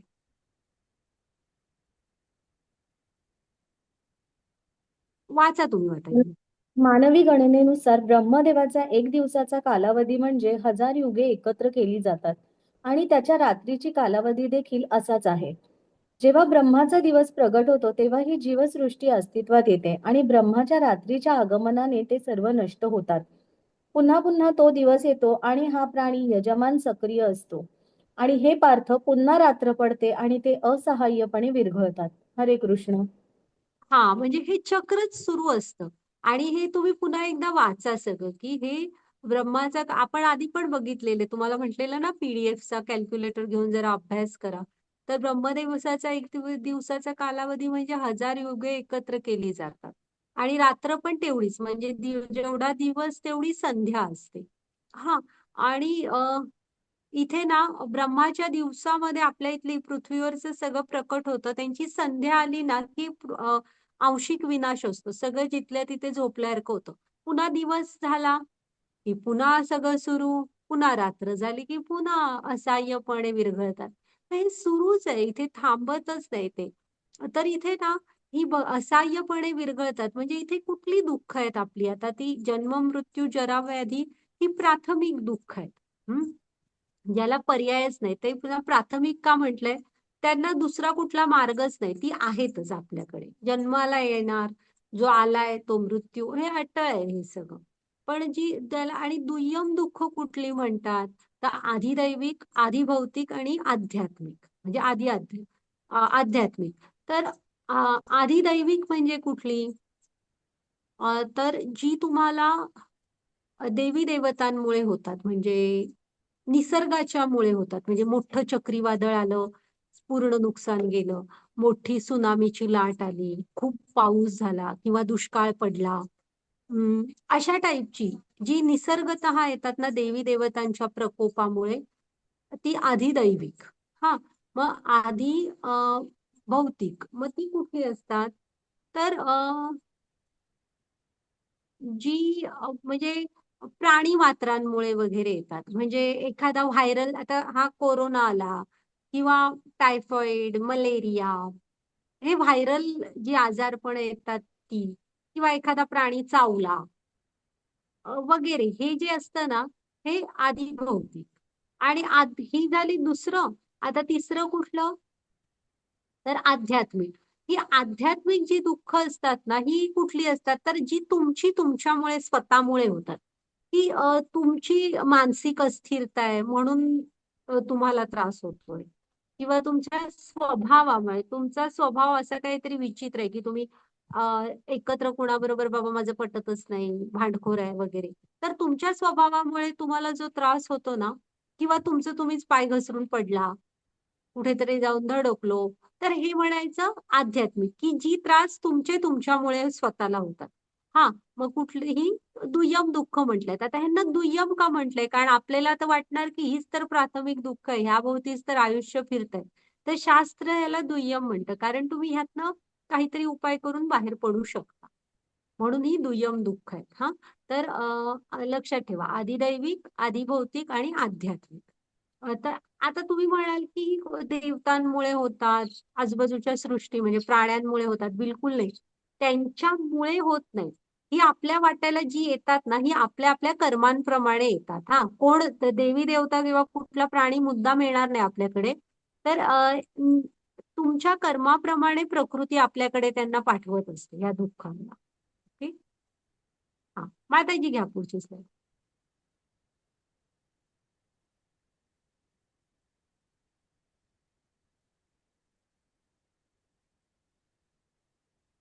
बाहून अन्य एक अव्यक्त प्रकृती आहे, जी या व्यक्त आणि अव्यक्त जड पदार्थाच्याही पलीकडे आणि सनातन आहे.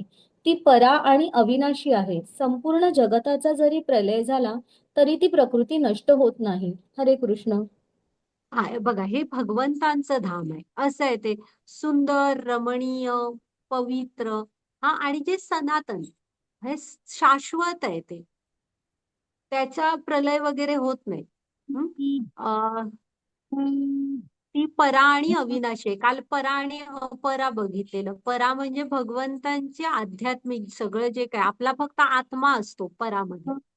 तर हे परा आहे की ज्यामध्ये अविनाशी आहे, दिव्य आहे. जगताचा प्रलय झाला तरी त्यांचा होत नाही. हा, सगळे देवी देवता वगैरे तिकडे जातात बघा भगवंतांना भेटायला. हा, घ्या माताजी पुढची.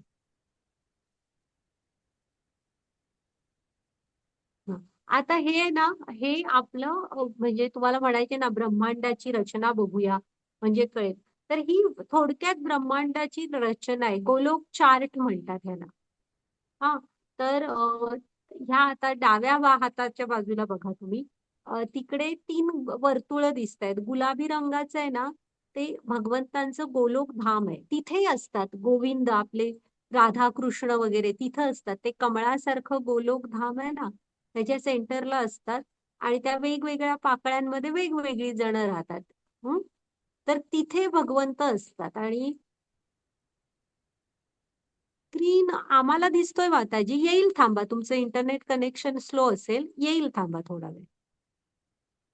नाहीतर जरा इंटरनेट चांगलं येतं अशा जवळ जाऊन बसा खिडकीच्या वगैरे. हं? येईल. तर ते जे गुलाबी कमळ आहे ना, ते भगवंतांचं गोलोक धाम. आणि कृष्ण कधीच त्यांचं गोलोक धाम सोडत नाहीत. हा, तिथे नित्य असतात त्यांच्या सगळ्या गोकुळातल्या त्या सगळ्यांबरोबर. आणि ते खाली निळं आहे ते वैकुंठ आहे, वैकुंठ. आणि त्याच्या खाली काळपट गोल आहेत ना, ते ते सगळं ब्रह्मांड आहेत. मग आता आपण जरा डिटेलमध्ये ब्रह्मांड बघूया, कारण आपण ब्रह्मांडात राहतो ना.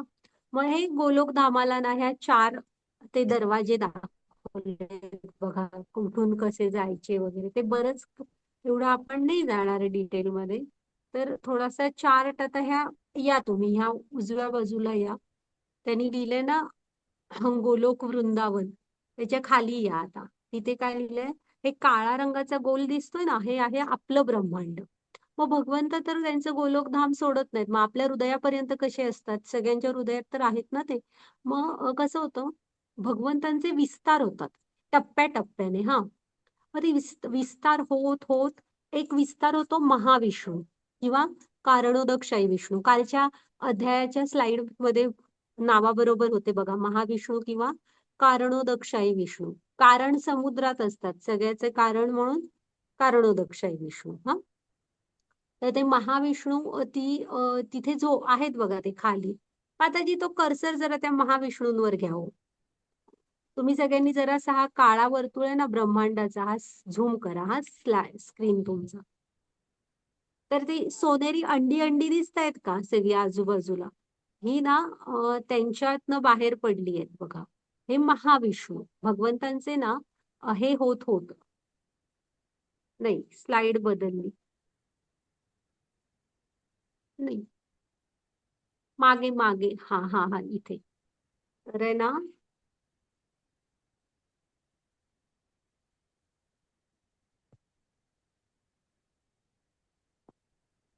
थोडस, झूम केलंय माताजी. हा आता तर बरोबर आहे. थांबा हा, हे तुम्हाला दिसतंय का आता समोर जे दिसत आहेत महाविष्णू दिसत आहेत बघा. त्यांच्यातून सोनेरी अंडी दिसत आहेत का तुम्हाला शेजारी, सगळी वेगळी अगणित असतात. तर ना भगवंतांचे ना हे होत होत, ऍक्च्युली मला स्क्रीनवर ना थोडस आणि इकडे सरकायला हवं, ते डावीकडे. एक किंवा मिनिट तुम्ही ही वैकुंठाच्या खालची, हा हा, ही हवी मला दाखवायला. नाही नाही, पुढे ही. गेलो आपण. हा, बस बस बस. ओके, असंच असू दे. हा, सगळ्यांनी आपला स्क्रीन झूम करा ज्याने त्याने, माताजी नको करायला. हा, ते आता दिसतं बघा, तुम्ही तो का घ्या आपल्या स्क्रीनवर सगळ्यांनी मोठा करून. गुलाबी दोनच आहेत, एक गुलाबी कमळ आहे गोलोकधाम, त्याच्या खालीच आहे ना तो पार्ट झूम करा. आणि मग भगवंतांचे ना म्हणजे विस्तार होत होत हे महाविष्णू किंवा कारणोदकशाही विष्णू. आता लक्षात ठेवा, पहिला हा कारणोदकशाही विष्णू. मग हे कारणोदक समुद्रात असतात. मग त्यांच्या म्हणजे ते जेव्हा उच्छ्वास शरीरातून ते श्वास बाहेर सोडतात ना, तेव्हा त्यांच्या शरीरातून करोडो ब्रह्मांड बाहेर पडतात. आपणच एक लाडाचे नसतो, करोडो ब्रह्मांड आहेत. म्हणजे विश्वाच्या पसाऱ्यात आपलं अस्तित्व खूप लहान असतं. मग ही सोनेरी अंडी म्हटलं ना, ती दिसत आहेत बघा. तर त्यातलं आता एक हे काळपट दाखवलंय ना, त्यातलं एक आपण धरू आपलं ब्रह्मांड. तर अशी प्रत्येक ब्रह्मांडाची सेम रचना आहे. हा, अशी करोडो ब्रह्मांड बाहेर पडतात. मग पुढचा विस्तार होतो गर्भोदकशाही विष्णू. हा, ते गर्भोदक समुद्रात असतात. आणि ब्रह्मांडाचा बराचसा भाग हा गर्भोदक सागराने, गर्भोदकशाही विष्णूंचं धाम आहे ते. हा, त्याने व्यापलेला आहे. मग त्यांच्या ना नाभीमधून एक कमळाचा देठ येतो आणि कमळ येतं. मग त्या कमळामध्ये ब्रह्मा प्रकट होतात आणि त्या देठामध्ये 14 लोक असतात. त्यावरला आपली पृथ्वी आहे. आणि एकूण 14 लोक असतात आणि आपल्या खाली पण 7 लोक आहेत. आपल्यावरची सगळी जरा स्वर्ग वगैरे अशी पुण्य लोक असतात आणि पाप खाली असतात ही सगळी जरा खालची लोक, जिथे पाप अजून अजून वाढत जातं. पृथ्वी साधारण मध्ये आहे 7 नंबरला. हा, आणि सगळ्यात वरती असतं ब्रह्मांचं सत्यलोक. मग जेव्हा नाभीतून त्या देठातून कमळामध्ये ब्रह्मा प्रकट होतात ना, तेव्हा ब्रह्मा फक्त भगवंतांची, त्यांना काहीच माहित नसतं, ते फक्त भगवंतांची म्हणजे तपश्चर्या करतात. मग भगवंत त्यांना वेदांचं ज्ञान देतात, सगळं साहित्य देतात आणि सांगतात की आता तुम्ही सृष्टीची रचना करा. आणि मग ब्रह्मा हे सगळं निर्माण करतात. पण निर्माण साहित्य वापरू ना, भगवंतांनी जे दिलेलंच असतं ऑलरेडी, वेदांचं ज्ञानही दिलेलं असतं, ते सगळं तेच वापरून ते करतात तयार. हा, मग करतात पण चेतना देऊ शकत नाहीत, फक्त तयार करतात. मग गर्भोदकशाही विष्णू असतात ना, त्यांचा परत विस्तार होतो क्षीरोदकशाही विष्णू. तो एक छोटासा पांढरं असं दिसतंय बघा, तो अनंतशेषचा फणा आहे ना, तिकडनं तिरकवर बघितला तर ते श्वेतदीप आहे भगवंतांचं. म्हणजे क्षीरोदकशाही विष्णू तिथं असतात. हा, तर त्यांचं श्वेतदीप. मग क्षीरोदकशाही विष्णू असतात ना, ते सृष्टीमध्ये चराचर रूपाने आणि सर्व सजीवांच्या हृदयामध्ये परमात्मा रूपाने येतात. हा लक्षात ठेवायचं की चेतना रूपाने म्हणजे अणूमधल्या 2 अणूमध्ये जी जागा असेल तिथपर्यंत असतात. इतकं सूक्ष्म स्तरावर इथे सगळ्यामध्ये असतात. आणि परमात्मा चतुर्भुज नारायण रूपात प्रत्येक सजीवाच्या हृदयामध्ये येतात. आता आलं लक्षात ना कशी रचना आहे. गोलोकधामात भगवंत असतात, मग तिथून त्यांचे विस्तार विस्तार होत जातात. मग विस्तार एका ठिकाणी येतो कारणोदक विष्णू किंवा महाविष्णू. त्यांच्या शरीरातून करोडो ब्रह्मांड बाहेर पडतात. मग ब्रह्मांडामध्ये कोण दक्ष आहे विष्णू, त्यांच्या नाभीमधून कमळाचं कमळ येतं. तिथे ब्रह्मा प्रकट होतात आणि त्या कमळाच्या देठामध्ये 14 लोक असतात. पृथ्वी 7 नंबरला आहे, वरती स्वर्गलोक, महरलोक, नाही जनलोक, महरलोक, तपलोक असं करत सत्यलोकापर्यंत. आणि खाली अतल, वितल, तलातल, सुतल, पाताल आणि रसातल असा तो क्रम आहे. मला तर थोडा आठवत नाहीये. तर खाली ही लोक आणि वरची आध्यात्मिक म्हणजे पुण्यवान लोक असं असतं. मग त्याच्यामध्ये चेतनारूप म्हणजे इकडे पुन्हा आणि एक विस्तार होतो क्षीरोदक्षाई विष्णू, त्यांचे श्वेतदीप. मग ते चराचरामध्ये चेतना रूपाने आणि प्रत्येक सजीवामध्ये चतुर्भुज नारायण रूपात प्रत्येक सजीवाच्या हृदयात असतात परमात्मा रूपाने. तर हे असं असतं आणि प्रत्येक ब्रह्मांडाची हीच रचना असते. मग जेव्हा महाविष्णू असतात ना, ते श्वास आत घेतात तेव्हा ही करोडो ब्रह्मांड पुन्हा परत व्हायला त्यांच्या जातात. आतमध्ये सामावली जातात. असं असतं. आणि तुम्हाला याच्या साईडला दिसते का लिहिलेलं देवी धाम? तर इथल्या ना हे देवी धाम आहे. आपलं जे ब्रह्मांड आहे ना, हे देवी धाम का म्हटलंय माहित आहे? इथं म्हणजे इथल्या सीईओ म्हणजे ऍडमिनिस्ट्रेटिव्ह हेड कोण आहेत इथल्या, किंवा इथल्या शासनकर्त्या मुख्य अशा, तर माता भवानी आहेत. म्हणून हे देवी धाम लिहिलंय तिथे. हे ब्रह्मांड असतं ना, ह्याला 7 आवरण असतात. आणि एक आवरण पुढच्या आवरणापेक्षा 10 पट मोठं असतं. अशी ती 7 आवरणं असतात. मग ही 7 आवरणं भेदून त्या लांब गोलोक धामाकडे जाणं आपल्याला जवळ जवळ अशक्य आहे आत्म्यासाठी. मग तिथं माता भवानी ना ह्याच्यावर बसलेल्या असतात, सिंहावर, दुर्गा. त्या बघत असं तसं बाहेर जरी बाहेर पडलात ब्रह्मांडाच्या, तरी आत्म्या ती चेक करतात त्या की तुम्ही किती हरिनाम घेतलं, भक्तीमधली किती कार्य केली आहे. आणि जर का भक्तीमधली कार्य केली असतील तर आपल्याला काहीच वेगळं करावं लागत नाही. आपल्याला स्ट्रेट भगवंतांच्या गोलोकधामामध्ये जायला मिळतं. पण त्या तिथे चेक करत असतात. हरिनामाची जर का दोरी आपल्या बरोबर असली तर आपण पुढे जाऊ शकतो. तर साधारण हे बेसिक असं आहे आपल्या ब्रह्मांडाची रचना. आणि आता माताजी होतं तसं करा ते. मग गोलोकधाम बघा कुठं आहे ते, भगवंतांचं तिकडे आहे.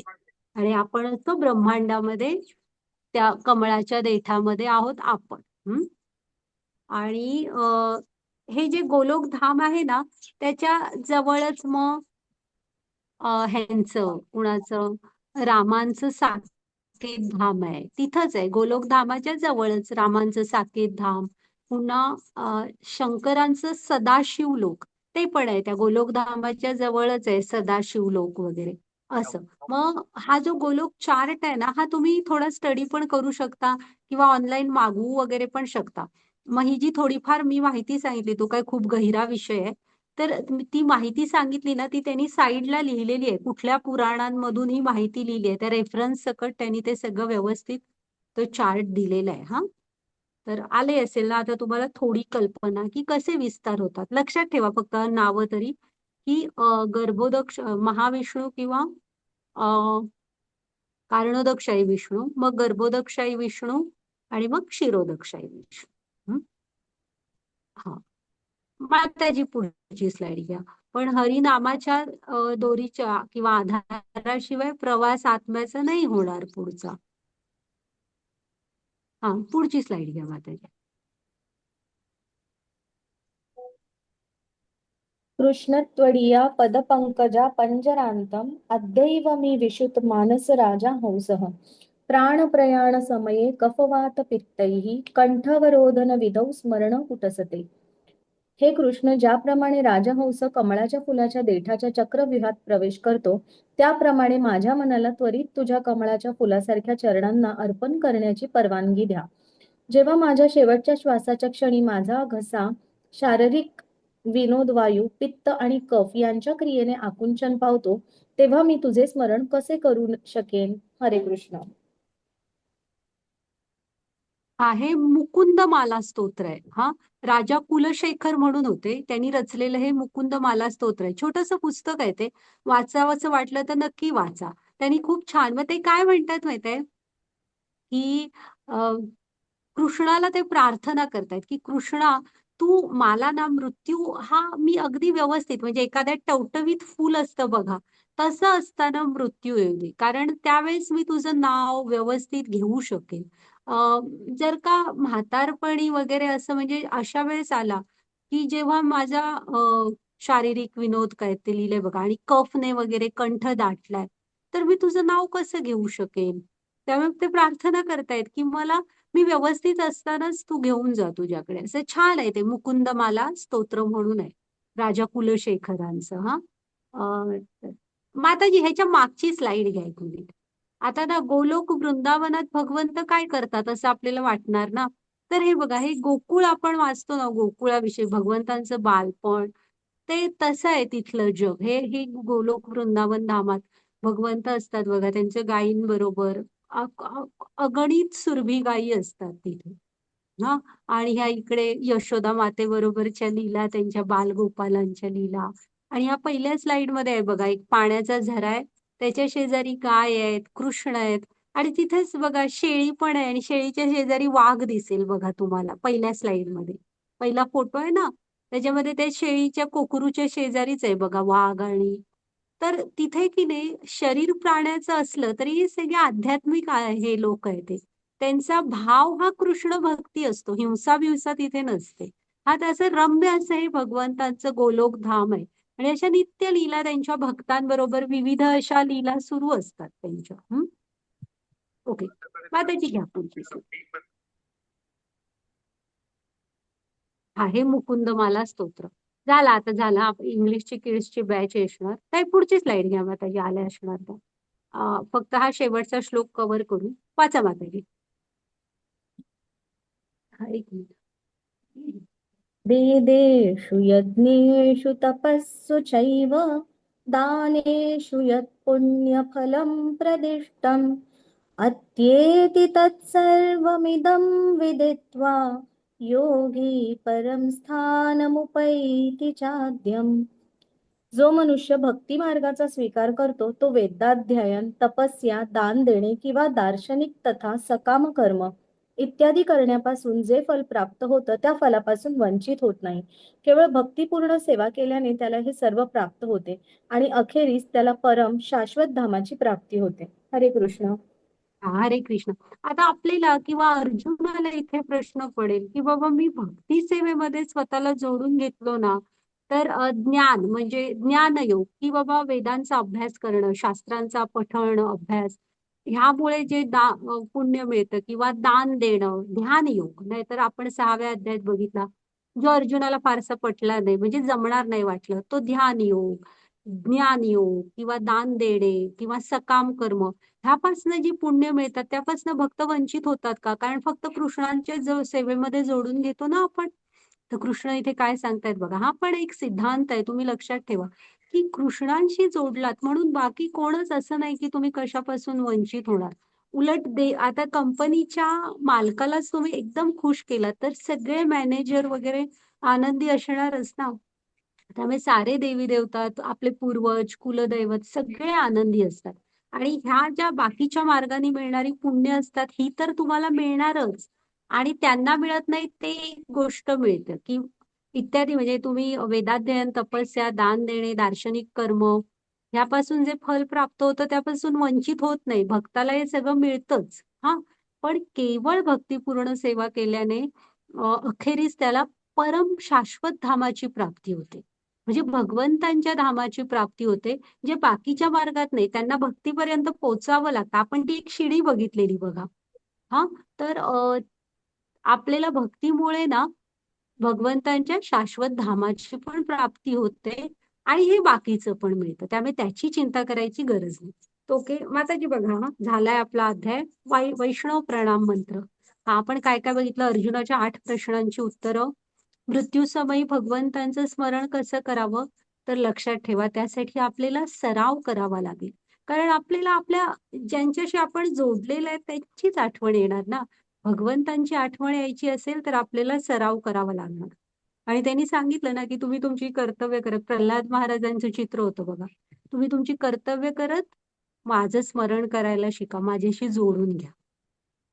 ते योग मिश्रित भक्तीद्वारे कृष्णाचं स्मरण, ते आपण स्लाइड नाहीयेत, आपण खालचं घेतलं. आपण शुद्ध भक्तीमध्ये जाणार, त्यामुळे आपण शुद्ध भक्तीद्वारे कृष्णाचं स्मरण ते बघितलं. मग भौतिक जग आणि आध्यात्मिक जगाची तुलना बघितली आणि आता ते बघितलं की तुम्ही भक्ती केल्यावर ऑटोमॅटिक बाकीचं पण सगळं तुम्हाला प्राप्त होणारच आहे. त्याची काळजी करू नका. ओके, तर हा माताजी रेकॉर्डिंग स्टॉप केलं तर चालेल. आपला वैष्णव प्रणाम मंत्र घेते हा. वांछा कल्पतरुभ्यश्च